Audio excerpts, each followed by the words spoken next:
Welcome, everyone, and thank you for joining me and my very special guest. You know him from such musicals as Charlie and the Chocolate Factory, Smokey Joe's Cafe, NBC's Jesus Christ Superstar Live, and from his star turn on Broadway and across the country as Lola in the hit musical Kinky Boots. And of course, he was one of our distinguished judges from BroadwayWorld's very popular singing competition, Next on Stage. And now he has just released his brand new album on Broadway Records called Kyle Taylor Parker, Broadway Soul Volume 2. Please say hello to my dear friend, Kyle Taylor Parker. Hey, how's it going? So good to Oh see my you. God. I love your new look. I mean, you and I saw each other a lot during the pandemic, and I'm thrilled about that. Me too. It was really like the guiding force through the beginning of the pandemic, doing Next on Stage. Sorry, my Alexa. No, I love that. I can't mention her name either because she just starts to go crazy. And of course, she's listening to us all across. But you look sensational, my friend. Kyle, first off, how are you and where are you? I'm great. I am in Harlem, New York. I've been here since last year, March, just hanging out. I'm really excited about the release of this next album tomorrow. Okay, well, before we get into the album, we are now in our 11th month, and it is our 336th day since the New York theater shut down. I mean, how are you handling as the pandemic progresses? Do you have good days? Do you have bad days? Is there a light at the end of the tunnel? Like, what's life like for you now? Life is filled with creativity and learning. I loved being on Next on Stage and seeing all that young talent and being able to coach just a little bit. I started teaching musical theater acting at AMDA. So I've been able to kind of still have musical theater in my life, but just from the other side of the table. And I've really loved that.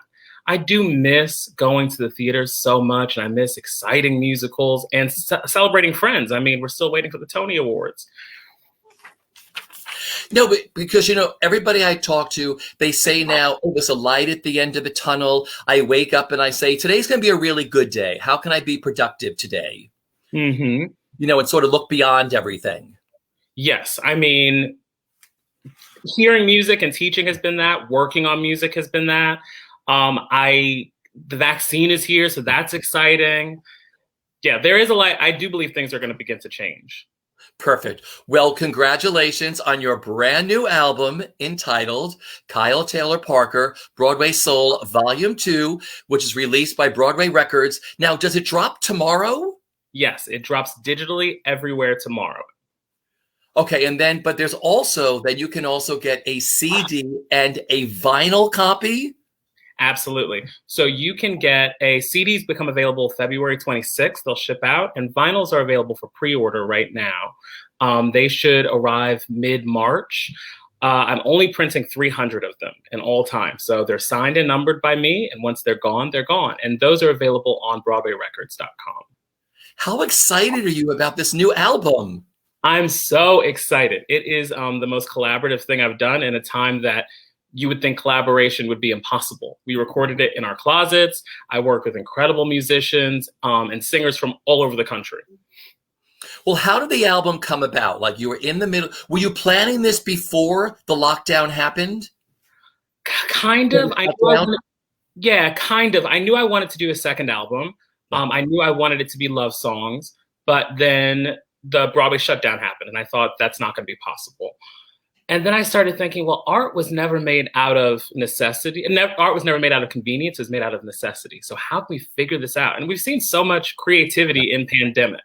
So I got with Sonny Palladino, who's the music director of Smokey Joe's Cafe. And I said, do you think we can make an album remotely? Without me ever seeing you, without the band ever hearing each other, do you think we can do it? And he goes, I think we can do it. It took about 7 months to make happen, but we did it. Okay, this is amazing because the album is absolutely stunning. I mean, I've been listening to it for days. It is so great. And I'm like, wow, he made this during quarantine with everybody scattered all across wherever they were. So first of all, how do you describe the album?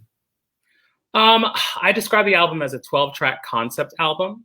And I take Broadway songs and I reimagine them as soul songs. This album is very different than the first one because we've also created a storyline that goes with the entire album. The packaging of the CD and the vinyl is like getting a cast recording. So you can listen to the music and read a story that goes with it. I really wanted to make something that was a tribute to Broadway in a year without, you know. See, I love that because I used to love to, we always put our original cast albums on, and you would read the liner notes, how it would explain the story, and then in parentheses was the song, and then it traveled on with the story. So you wrote this incredible story. Like, tell our fans what the journey of this character is and this show you've created. Absolutely. So it's a love story that happens in this kind of post-pandemic world. And I was playing with the idea of what would happen if we decided we could never touch again, right? At the time, that was a big fear. And it's a story about connection against all odds. This person falls in love and realizes that who we are at our core, when we are our best, are people who connect with one another. And I did that by using a bunch of beloved musical theater show tunes reworked as soul music. And there's a cast of great people singing with me: Shoshana Bean, Natalie Joy Johnson, Blaine Alden Krause, who fill in the other characters, Jackie Cox from RuPaul's Drag Race, who fill in the other characters of this story. Okay, we have to talk about this other cast. Your co-stars in this are also starring or whatever. This is amazing. I mean, Shoshana Bean was here about 2 months ago. I love Shoshana. I mean, the glory of love. Like, let's talk about, first of all, how did you choose the material? Because I'm sure there were so many great songs you wanted to do.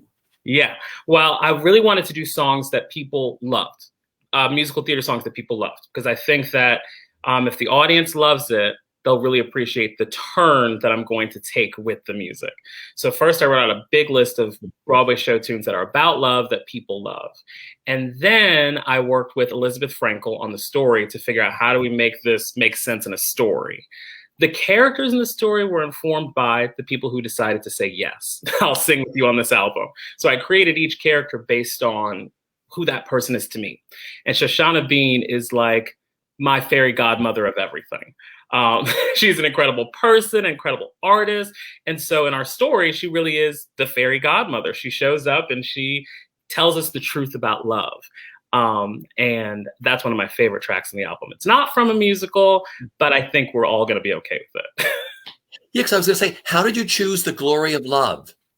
Well, Shoshana did the premiere of Beaches, the musical. Yeah. And so I figured, well, if I can fake a song that's not a musical theater song and tie it into Shoshana, this is what it would be. I heard an old recording of Otis Redding singing The Glory of Love, and I was really inspired by that. And I thought, well, our voices together might be able to do something like that. Okay, and then you have Jackie Cox. I mean, were you friends of Jackie's? I mean, how did Jackie Cox get involved? Of course, from RuPaul's Drag Race. Right. So Jackie and I met on a show like this at the beginning of the pandemic when I was raising money for the album on Kickstarter. She was a surprise host, and I fangirled because I was watching RuPaul's Drag Race at the beginning of the pandemic. And I was telling her about the idea while I was pitching, raising funds for the album. And she asked jokingly, is there a place for me on the album? And I said, why not?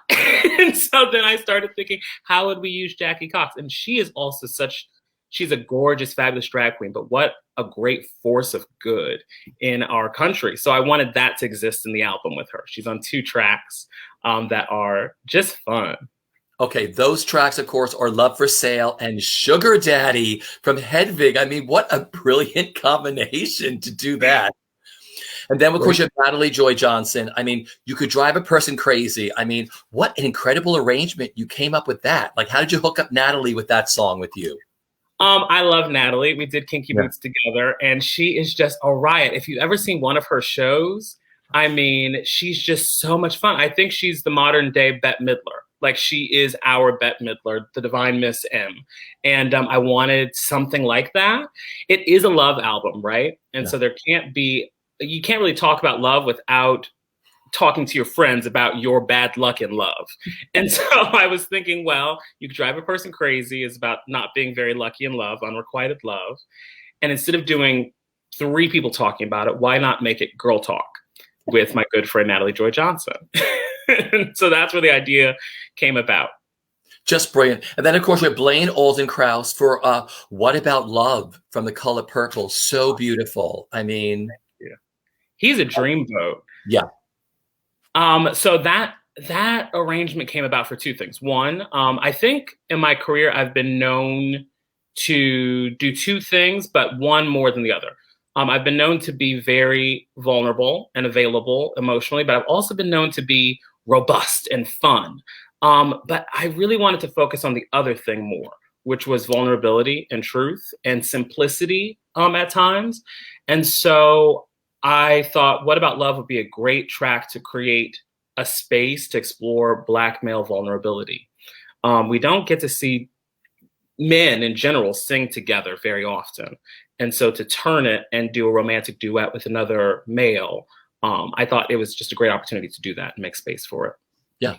Well, we also have to give a big shout out to your street chorus. I mean, you had, what, 3 people? Mention them. Yes. So the ensemble of the album, which is what I call the street chorus, features Arnold Harper II, David Rowan, and Josh Greenblatt. The 3 of them are supreme. I've worked with Josh and David in live concert. Josh sang on my first album.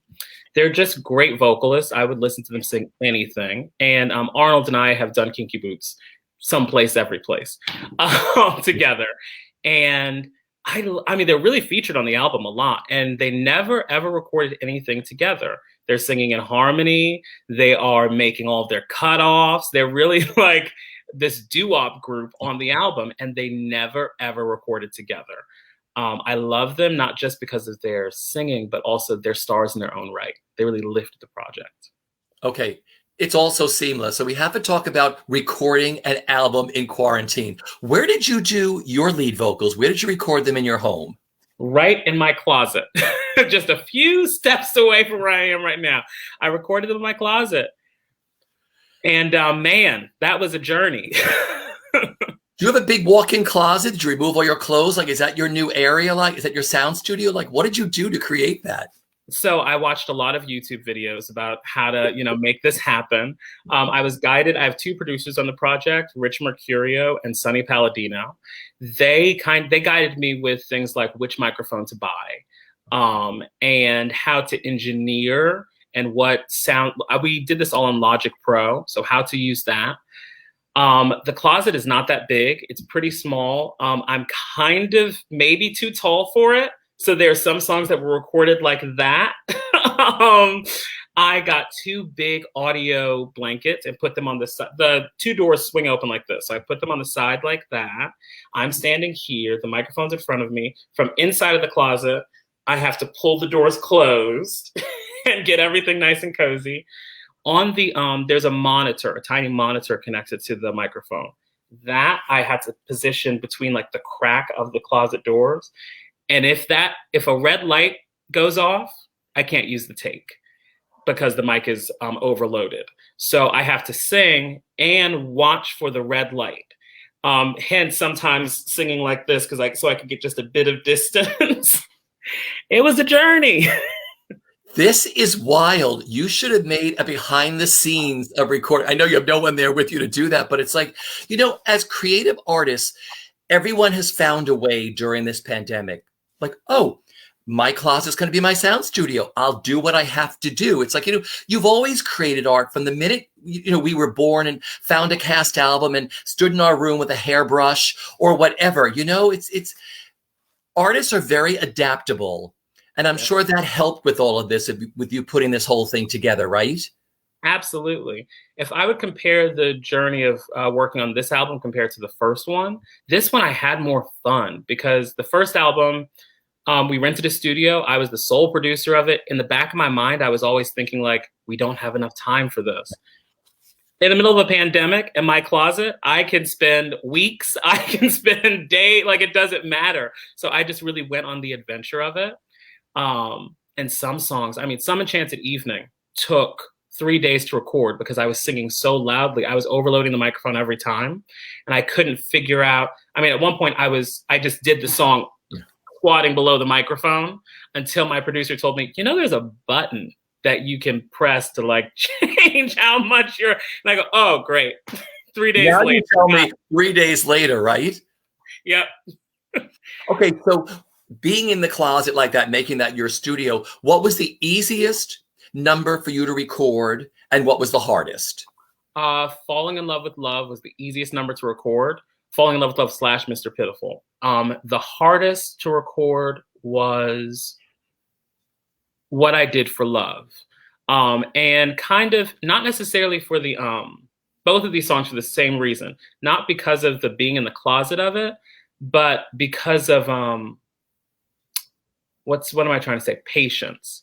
When you're, you're so focused and it's so personal. Falling in Love with Love / Mr. Pitiful, I knew what I wanted it to do. It was like breathing. What I Did for Love is one of my favorite songs in the album. It's the first song I knew I wanted to record. All of that pressure in the beginning was way too much. And I just had to I took 2 weeks to record that one. And I'm most proud of it, but I really had to take my time. I want to go into talking about Next on Stage, because these are notes that you had given the kids of just saying, you have time to redo all your takes, before you put this in. And I'm sure that played into your mind when you were putting the album together. Absolutely. Absolutely. I had to put my money where my mouth was. So it helped me a lot. I was thinking like, oh, I'm teaching so much and now I'm doing. And so how do I do that? With this album, I really wanted to work on building a song, not giving all the goodies away at the top of the song, really learning how to communicate. I mean, all the greats know how to do that. Barbra Streisand knows how to build a song like no one's business. And so I really wanted to focus on storytelling and artistry through the voice. So I just took my time and breathing. Who influenced you? Who were the singers that influenced you growing up? I would say Nell Carter, Andre de Shields, Luther Vandross. Yeah. And this is going to be wild, but she is a guiding force in my life, Elaine Stritch. That's a great mix. Yep. She was a fabulous storyteller. She was an incredible storyteller. Yep. She got straight to the truth. And there's a few, Follies, Buddy's Blues. I think I do a bit of Ma Rainey meets Elaine Stritch in that one, I would say, in my spirit. So, yeah. I just love how, as an artist, you can put like, oh, I'm going to combine these two people to make my version of this, channeling through me. I think that's fascinating. Going back to Next on Stage, we did 2 seasons together, thank God, during this pandemic. What did you learn from these kids that were just so talented? I learned how to just go for it. There is something to be said about passion. I don't think passion gets enough play. I think that we talk a lot about luck. We talk a lot about talent. We talk about being prepared, but passion sometimes can really guide the ship. And those kids are so talented, but also so passionate that sometimes if you don't need the language for a thing, if you have the passion for it. And this project has shown me that too. Beautiful. Also during this pandemic, you lent your voice and your talent to the Broadway Sings for Biden fundraiser. How wonderful was that? Did you all go somewhere to record that? Yes. Corey Mock put it together. It was very well organized as far as safety concerns. Everyone had their own time slot. We went downtown. It was as close to Broadway as I think you'll get. You got 2 takes to do it. You had 1 rehearsal, and then we filmed. And that was it. And then once it was done, and you left. So you couldn't be too precious. But also just singing for a good cause, not for vanity, but for what you believe in. I was really grateful for that. But it must have been great just to be able to be heavily masked and heavily protected, but to go out and sing again. Yes. And we were all, I think that was the first one I did of those live taped concerts. And it was funny. Everyone was remembering the nerves. You're like, oh, wow, I haven't done this in a long time. Now I'm nervous. I'm in my head. I've been all the stuff that comes. But I think now we greet it with love instead of, dread. It's like, oh, I missed something to be nervous about, something to care about, Well, it was a beautiful concert. Throughout your career, you have carved out a unique place in the music scene by marrying your love of musical theater and soul R&B. Talk about your YouTube series that you started in 2017. That sort of led you down the path with all of us, didn't it? It certainly did. So this all started with a series called The Soul Session, right? Wow, so many years ago. I was in Charlie and the Chocolate Factory at the time, playing Mrs. Green, and I loved that character. I loved that woman. But for the first time, I didn't really have to sing that much in the show. I was really just acting in the show. And I loved that, but a part of me was still hungry. I've always loved the theater, and I've loved, like Nell Carter, I've loved the idea that, I can make theater in this package and it sounds different, but it's still theater. And so I wanted to create a space where I could start exploring that. And it all started, the first video was Run and Tell That from Hairspray. And we were in tech for Charlie and the Chocolate Factory at the time when that video went live. It was my first one. I'm one of those creators who just makes it. I don't think about who's going to listen to it or all that other stuff. I just kind of create because I need to. So I made it, put it on the internet. That's it. We are at the theater at the Lunt rehearsing Charlie and the Chocolate Factory. And oh my goodness, my brain is blanking. Take a short walk. Sorry, Alexa. So at the Lunt, and Mark Shaman comes running up to me. I'll never forget it. And he was like, "Run and tell that. Run and tell that. Why didn't you tell me you made this video?" And he has his phone in his hand. He's showing it. He's like, "That's you. Why didn't you tell me?" And I was like, I didn't think you'd want to hear it. You know the song. You've heard it so much. And he was like, "I've never thought anyone would think of my music as something to turn into a standard, as like a classic." And he was like, "Thank you so much for doing this." And I guess part of me was also terrified that he would be upset that I've changed some of the harmonies in it to make it into a soul song. Yeah. And he was like, not precious at all, and was like, "I love this." And then I went to Facebook and saw that the video was circulating, the whole cast of Hairspray that I idolized as a kid. And I was just like, whoa. So it started like that, and I just kind of kept going, and then it turned into a club act.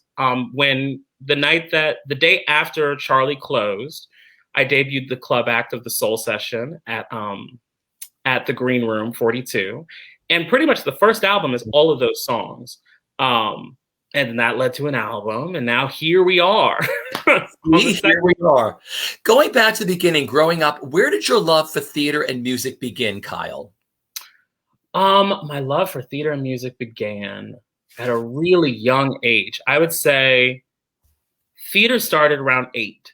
I was a really shy kid growing up. My parents went through a divorce, and that was really hard for me. And I just kind of got really quiet. So my mom was like, "You need something." So she sent me to a day-long program. It was a week, every Saturday from 9 to 3 at the Duke Ellington School of the Arts.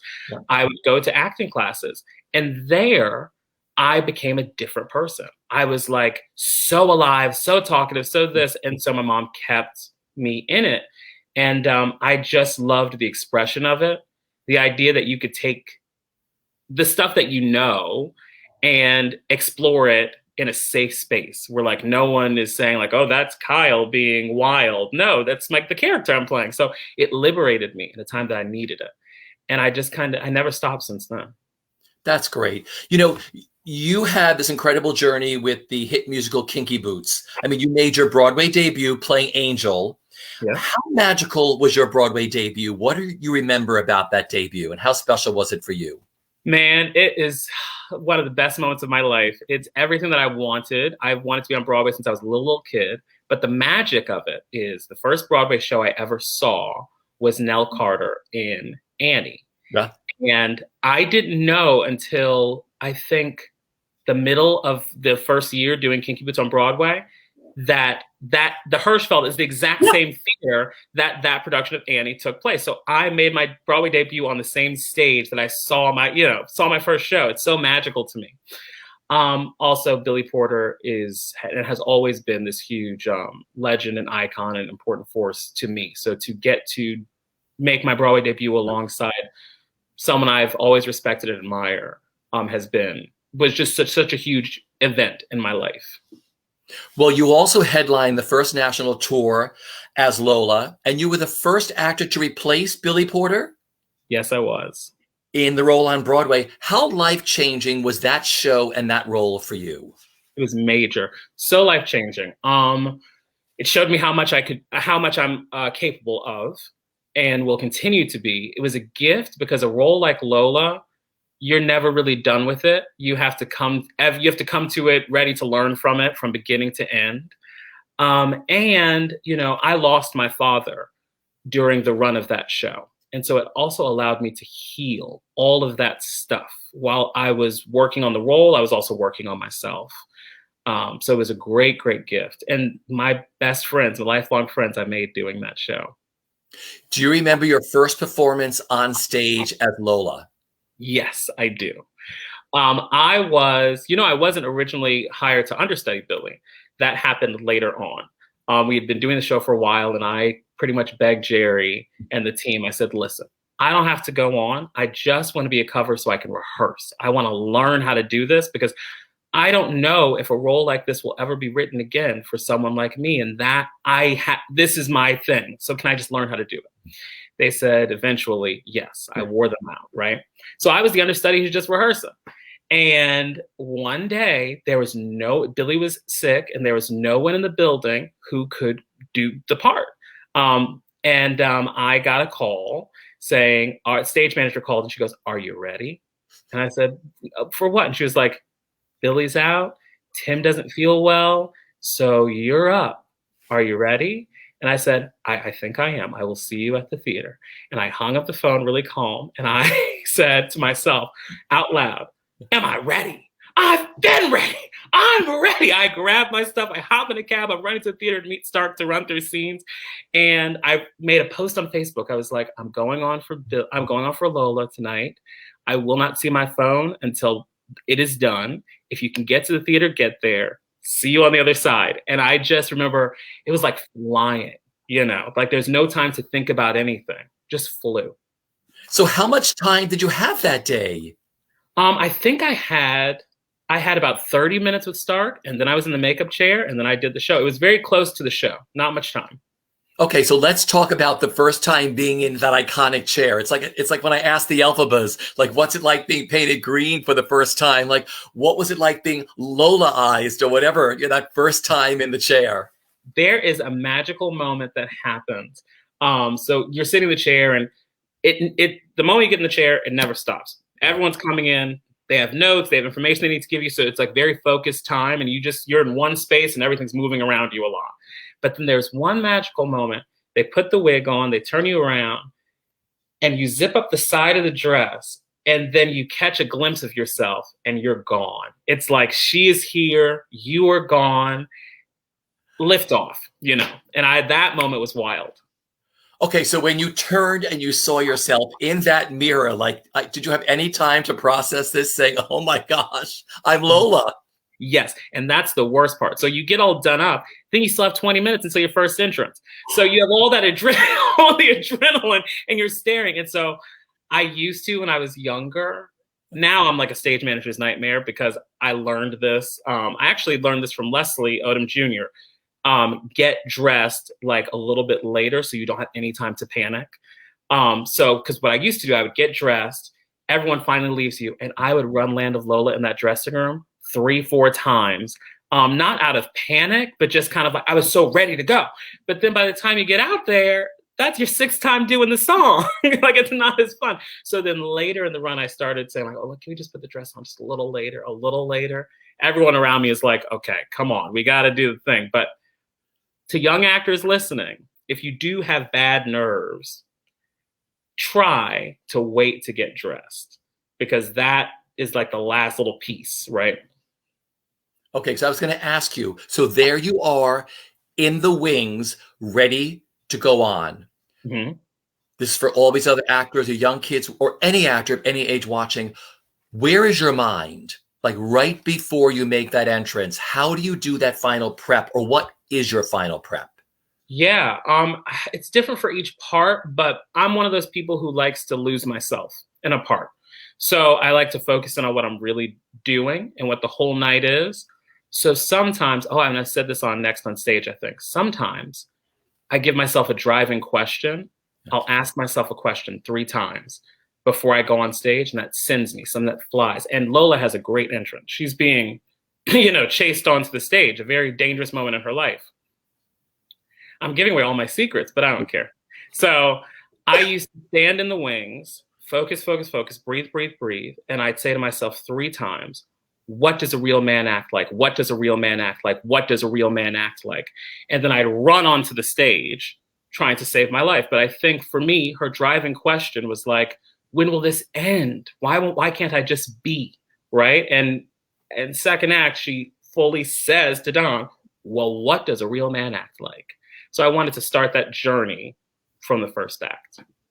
Thank you for a free masterclass for everyone watching around the world. No, but I've spoken to people like Julie Harris over the years, and Julie said, you have to be so prepped before you walk into a scene. That's the major part of it. Who are you, where you're coming from, and what motivates you to start a scene should all be before you even come on. So an audience knows, like, is it cold outside when you rub your hands? Like, just be totally prepped with this stuff. And that'll just make your performance, it's just like fine tuning the diamond.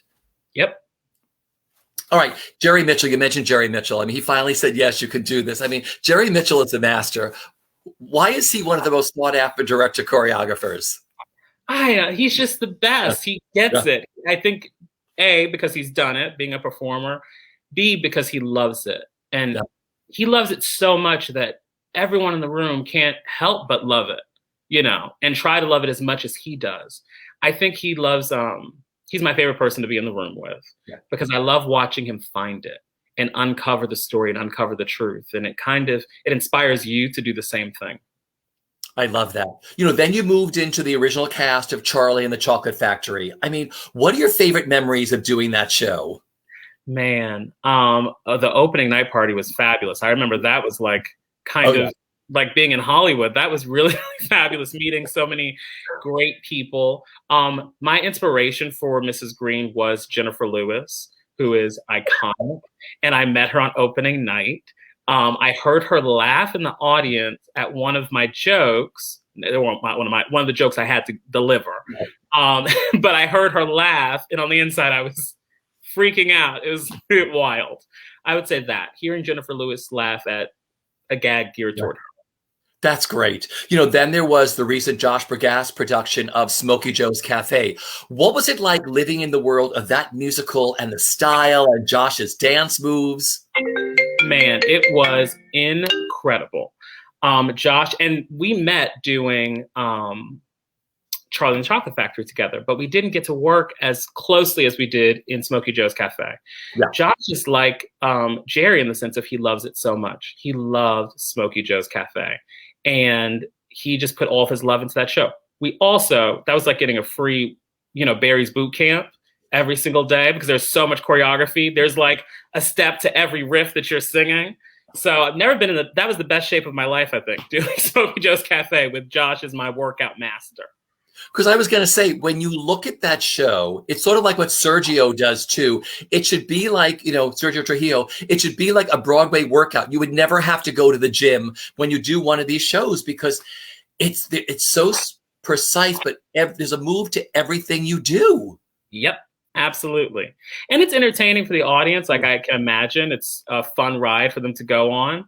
But yeah, you have to stamina. I used to ride my bike to the show every single day just to warm up and be ready for it because you can't be on the back foot of that production. I love it. You can't be on the back foot. I love that. You then got to be a part of NBC's Jesus Christ Superstar Live, which I was honored to be in the audience for the taping of that. I mean, how incredible was that? That was incredible. Every single person worked on it, from people in front of the camera, behind the camera, everyone was top of their game and best, the best people you could imagine to have on a project.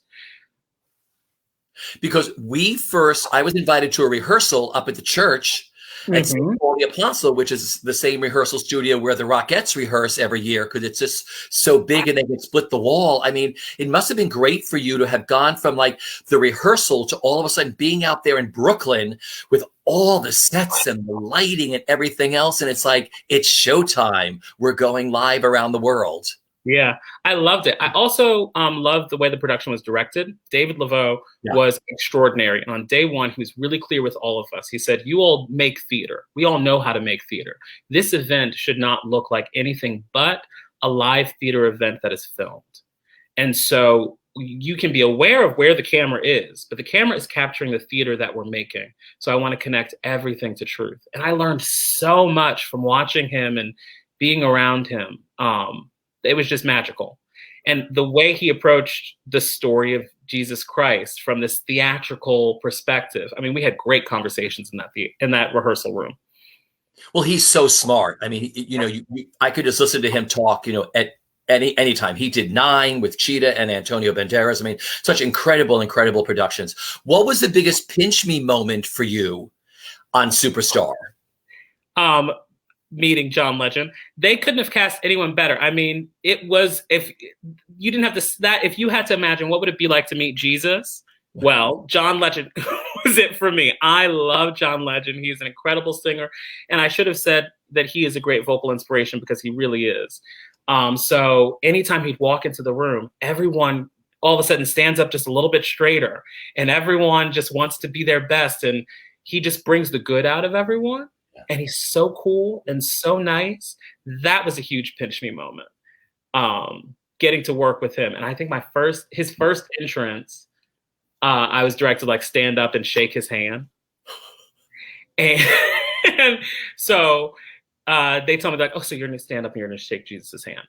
And I see him, and then I go, okay, so how do you want, I was so young. I was like, how do you want to do this? Do you want to, I can do it like that, or he was like, we can just keep it organic.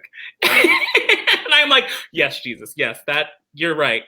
that sounds like a good idea. And every time we did it, the greeting would be different, but I didn't have to act. I truly was so, excited to see him. And I'm sure you're like, please don't let me have a sweaty palm. Please don't let me have a sweaty palm, right? I'm sure it was sweaty. I just had to give up and say, hey, I'm a fan. And we're living in the desert anyway, so the point is my hand would be sweaty anyway, right? Yeah, exactly.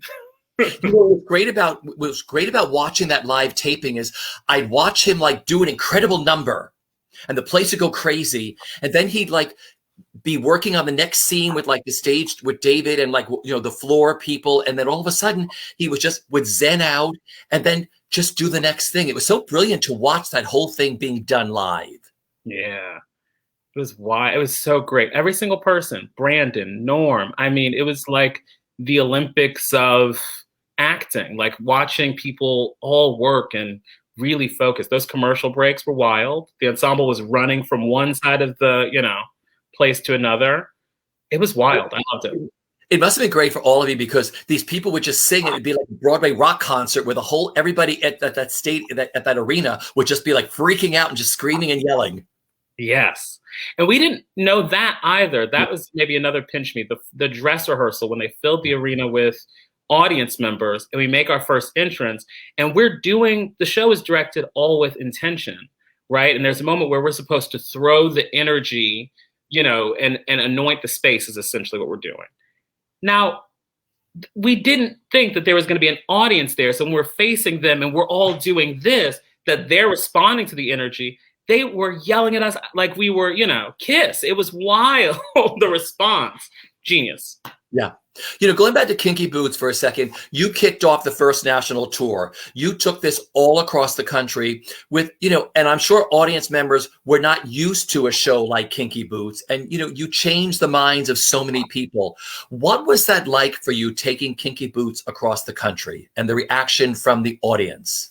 It was a huge responsibility, and I knew, and I took it on with so much pride.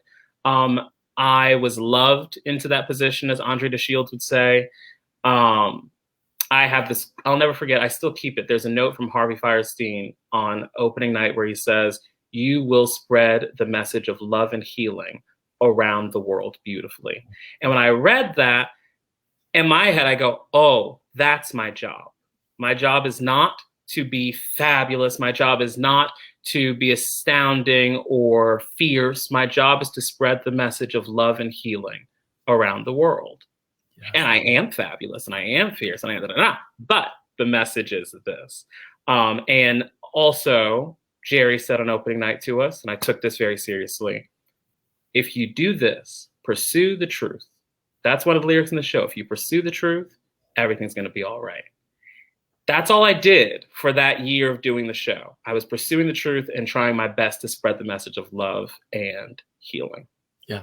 Was there an emotional fan moment or meeting an audience member that, that changed you and you doing what you do changed them? I hope that I have affected a lot of change, or at least have allowed people to feel seen through the character, because I think that's what the characters are for. The best was all the letters you'd get from young people around the world who saw themselves in Lola, who felt that the theater is a place that they belong, and just getting to see it really saved them. Young people, 16 years old, saved their money all year long to see one show at their touring house, and this is the one they chose, and they weren't sorry they made that decision. All of that is still in my heart. Do you remember your final performance on stage as Lola when you knew it was all over? Yes, and then I did it again. So I was like, oh, I guess this doesn't end. But the one that I remember where I was like, this is the end. I was in Dallas on the road. I closed the tour, and yeah, it was a wild. I was very grateful for the experience. Another gift of saying goodbye to that role is that last monologue when you say, I'm actually a man. My name is Simon. Thank you for listening. Man, I'm so lucky to be an actor that I got to say those lines, because I think acting and singing is all expression, and at the end of the day, for the person who's doing it, you guys are applauding, and that's fabulous. Thank you. But the feeling we have inside is just thank you for listening. All that was bottled up, and I got to put it out into the world. It hit something, Thank you for listening. That's my feeling for that closing night. I love that. Do you have a pair of boots? Were you given do you have a special Lola item that you have from your Lola? Do you want to see them? Do we have love to? Yeah, totally. Yeah.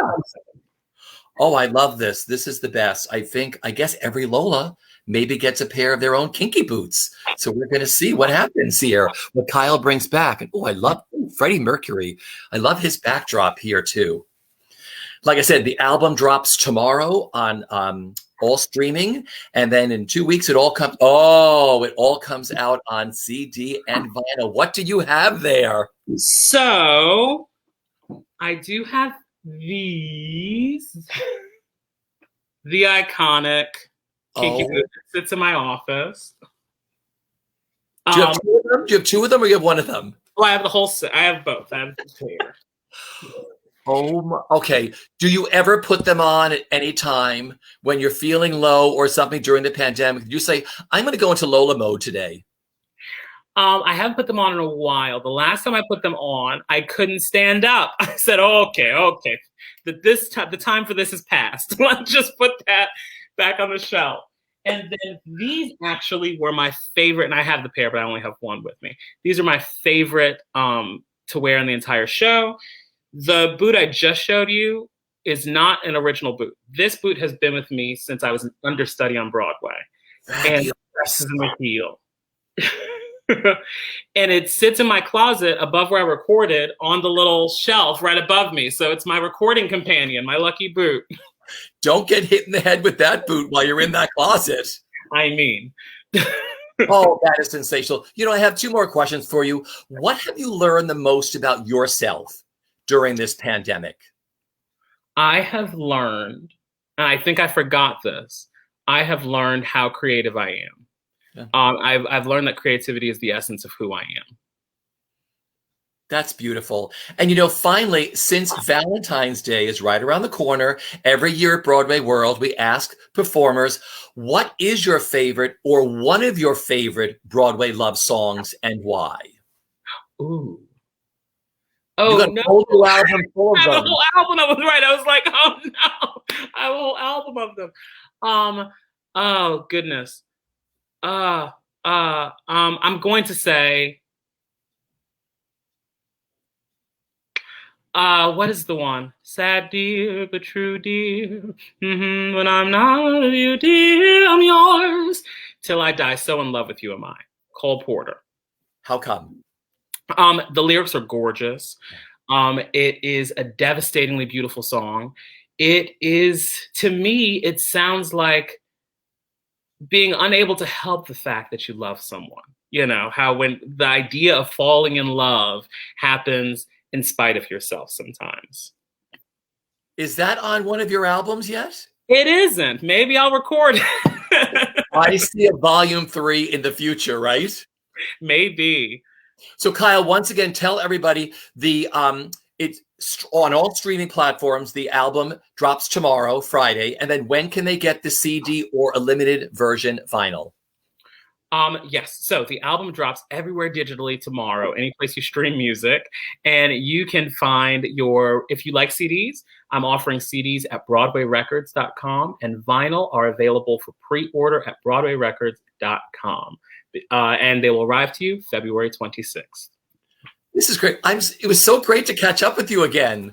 So good to see you. I love this.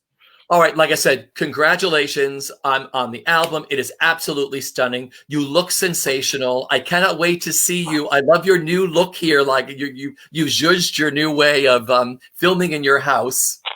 Yes, thank you. Listen, stay well, my friend. And for everybody else, go purchase Kyle's new album, either streaming or you can get a vinyl or a CD. Everybody stay safe and we'll see you soon. Kyle, I adore you, my friend. Adore you too. Mwah. Take care. See ya.